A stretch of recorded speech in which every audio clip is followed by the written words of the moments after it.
उत्तराखंडला तिथे police IG आहेत ते निलेश भारणे आहेत. त्यांच्याशी आम्ही लोकांनी संपर्क साधला. मी आत्ताच त्यांच्याशी बोललो. ते महाराष्ट्रातलेच आहेत, आपल्या नागपूर परिसरातले, आणि ते तिथंच आहेत. सध्या तिथं जो काही उत्तराखंडला घडलंय तिथल्या नागरिकांना मदत करण्याचं काम त्यांचं त्या ठिकाणी चाललेलं आहे. त्यामध्ये नांदेडचे 11 लोक तिथं अडकलेले आहेत आणि त्यांना पण पूर्णपणे ते अडकलेले आहेत, म्हणजे आता ते सुस्थितीत आहेत. परंतु 11 पैकी एक सचिन पत्तेवार म्हणून आहेत, त्यांच्याबद्दलची अजून पूर्ण नीट माहिती मिळत नाही, परंतु ते काढायचा प्रयत्न त्यांचा चाललेला आहे आणि पूर्णपणे राज्य सरकार तिथं लक्ष ठेवून आहे. साधारण त्या संदर्भामध्ये नांदेड जिल्ह्यातील 11 आणि इतर जिल्ह्यातील 36 असे एकूण 47 जण जे पर्यटक आहेत ते सुखरूप आहेत. त्याच्यामध्ये काही संभाजीनगरचे आहेत, काही अहिल्यानगरचे आहेत, काही मुंबईचे आहेत, काही पुण्याचे आहेत. एकंदरीतच राज्य आपत्कालीन कार्यकेंद्र उत्तराखंड यांच्याशी सतत आपण आपलं नियंत्रण कक्ष संपर्क ठेवून आहे आणि महाराष्ट्रातील पर्यटकांना लवकरात लवकर महाराष्ट्र सदन दिल्ली यांच्या माध्यमातून कसं इकडं आणता येईल अशा प्रकारचा प्रयत्न त्या बाबतीमध्ये चाललेला आहे आणि तशा प्रकारचं काम तिथं सुरू आहे. दुसरी गोष्ट, आपल्याला सगळ्यांना माहिती आहे की मधल्या काळामध्ये शेतकऱ्यांनी बऱ्याच तक्रारी केल्या आणि कुरेशी समाज यांनी ह्या म्हशी नेत असताना, बकऱ्या नेत असताना त्याच्याबद्दल त्यांना वेगवेगळ्या प्रकारच्या अडचणी येत आहेत आणि म्हणून त्यांनी संप पुकारलेला होता आणि शेतकरी सगळे म्हणत होते की ह्याच्यातनं राज्य सरकारने लक्ष घालावं आणि ह्याच्यातून मार्ग काढावा. आज आम्ही त्याच्याबद्दलची बैठक घेतली.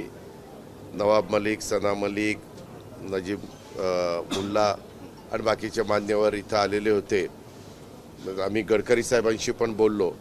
त्याच्या संदर्भामध्ये वाहतूक करत असताना काय नियम असावेत त्याच्याबद्दल पण गडकरी साहेब तिकडं वेळ देतो म्हणले. ते डेलिगेशन देशाच्या स्तरावर याच्यातले काही प्रश्न निर्माण झालेले आहेत आणि त्याच्याबद्दल काही चर्चा करण्याची गरज आहे.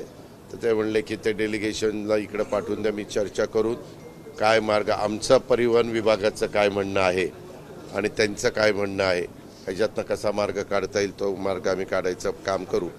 पण मी त्यांना म्हणालो की बाबा, तुम्ही शेतकऱ्यांची खूप अडचणी निर्माण झालेली आहे, तर तुम्ही जो काही संप केलेला आहे तो संप मागं घ्या. मग ती मीटिंग झाल्यानंतर त्याला रश्मी शुक्ला पण होते आणि आपले देवेन भारती पण होते.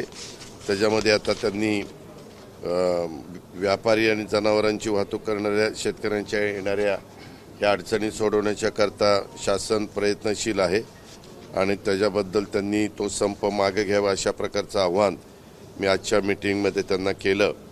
त्या प्रतिनिधींनी सकारात्मक प्रतिसाद देत तो संप मागे घेतल्याचं जाहीर केलं. अशा प्रकारच्या ह्या 2-3 गोष्टी झालेल्या आहेत. दादा, कबूतरखान्यासंदर्भात आज दादरमध्ये बराचसा जैन समाजाचा आक्रोश पाहायला मिळतोय आणि ताडपत्री सुद्धा त्यांनी काढलेली आहे. महिला सुद्धा रस्त्यावर उतरल्या आहेत आणि हजारोच्या संख्येने जैन समाज तिथे पोहोचलाय. कायदा सुव्यवस्था, पोलिसांमध्ये सुद्धा झटापटी झाली जैन समाजांच्या. काल ह्याबद्दल राज्याचे प्रमुख या नात्याने देवेंद्र फडणवीस साहेबांनी मीटिंग आयोजित केलेली होती. त्याला लोढासाहेब पण होते, मी पण होतो, आमचे कालिदास कोळंबकर साहेब पण होते, असे काही मान्यवर लोकप्रतिनिधी होते. ते दादर कबूतरखान्याचे काही त्यांची संघटना आहे, त्या संघटनेचे पण सहकारी होते.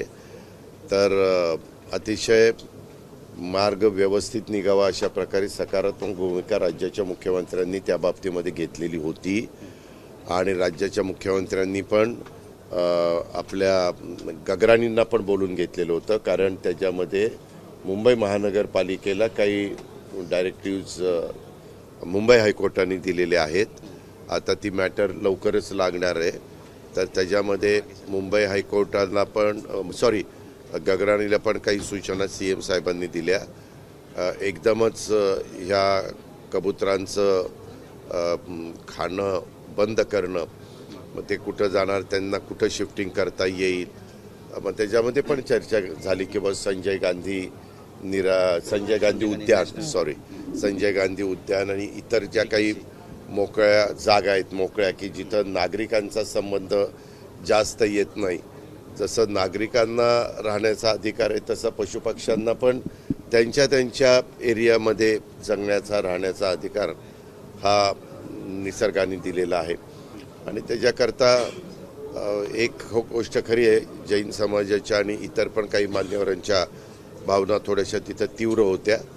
तर ही सगळी वस्तुस्थिती हायकोर्टामध्ये पुन्हा लक्षामध्ये आणून द्यायची की बाबा एकदम अनेक संख्येने जास्त असणारे कबूतरखाने आपल्या मुंबईच्या परिसरात आहेत. ते वर्षानुवर्ष पिढ्यानपिढ्या ते चालत आलेले आहेत. परंतु काही जणांचं असंही म्हणणं आहे की ह्या कबुतरांच्या विष्ठेमुळं काही आजार उद्भवतात. अशा पद्धतीनं पण काहींनी भूमिका मांडलेली आहे. शेवटी न्यायव्यवस्था ही सर्वोच्च आहे, परंतु न्यायव्यवस्था सर्वोच्च आहे त्याबद्दल कुणाचं दुमत असायचं कारणच नाही. पण तिथं जनतेच्या मनामध्ये काय आहे, जसं ती माधुरी हत्तीणीच्या संदर्भामध्ये पण काल सकाळी मिटिंग झाली आणि त्यावेळेस कोल्हापूरकरांनी किती मोठा लाँग मार्च काढलेला होता, तो आपण शांततेने काढलेला होता. पण त्याच्यामध्ये सगळे घटक सहभागी झालेले होते.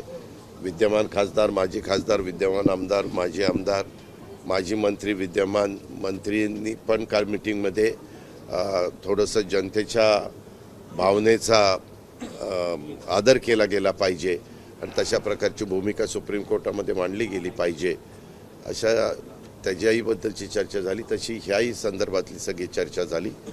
आणि CM साहेबांनी, मी तरी त्या मिटिंगला जे काही पाहत होतो किंवा ऐकत होतो किंवा माझ्या परीनं पण काही भूमिका मांडत होतो, तर त्याच्यामध्ये सरकार ह्यामध्ये सकारात्मक मार्ग निघावा अशाच विचाराचं आहे. हे CM साहेबांनी ह्या सगळ्या मान्यवरांना समजून सांगितलं.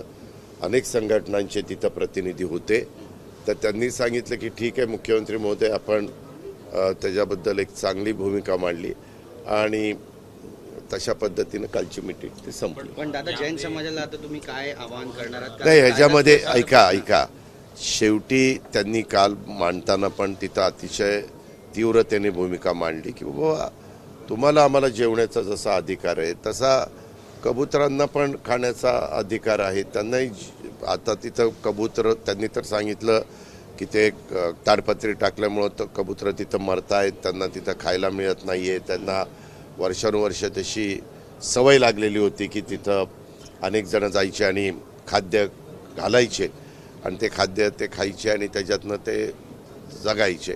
अशा प्रकारची परिस्थिती त्यांनी मांडली. परंतु कोर्टाने थोड्याशा सक्त आदेश मुंबई महानगरपालिकेनं दिल्यामुळं मुंबई महानगरपालिकेने ताबडतोब कोर्टाच्या आदेशाप्रमाणे सर्व प्रकारची कारवाई केली. पण आता ही जे काही परिस्थिती आहे ती परिस्थिती कायदा सुव्यवस्था व्यवस्थित ठेवण्याचं काम हे पोलीस खातं करतच असतं, त्यांचं ते कामच आहे. पण पुन्हा त्यांच्याशी खरं लोढासाहेबांनी पण सांगितलं की बाबा सरकारची पण भूमिका अतिशय सकारात्मक आहे आणि आपण सगळे मिळून एकमेकाला त्याच्यात सहकार्य केलं पाहिजे, अशाही प्रकारचं आव्हान केलेलं होतं. गुजराती आणि जैन समाज होणार आहे ना, त्याच्यामध्ये महानगरपालिकेने ॲफिडेव्हिट करून द्यायचं ठरलेलं आहे. त्याच्यामध्ये ह्या संघटना आहे, संघटना पण त्याच्या संदर्भामध्ये जाणार आहेत. महानगरपालिका त्यांच्यात चांगल्यातले चांगले वकील देण्याच्या सूचना स्वतः मुख्यमंत्री महोदयांनी कालच्या बैठकीमध्ये दिलेल्या आहेत. आणि इतर पण ते संघटना आहेत ते पण वेगवेगळे चांगले वकील लावून त्यांची बाजू तिथं मांडण्याचं काम करतील. शेवटी न्यायालयाच्या पुढं सगळेच जण आपापली भूमिका मांडतील आणि मला असं वाटतं की ही सगळी परिस्थिती पाहिल्यानंतर न्यायालय नेहमीच योग्य निर्णय देत असतं, तशा पद्धतीने योग्य दादा पण निर्णय देते. मतांचं ध्रुवीकरण होतं असं तुम्हाला वाटतंय? ह्याच्यात मतांचं राजकारण आणू नका. हा एक वेगळा प्रश्न आहे, पशुपक्ष्यांच्या संदर्भातला प्रश्न आहे. माझी मीडियाला पण विनंती आहे, आपल्यालाही विनंती आहे की ह्याच्यामध्ये राजकारण आणण्याचं काही कारण नाही.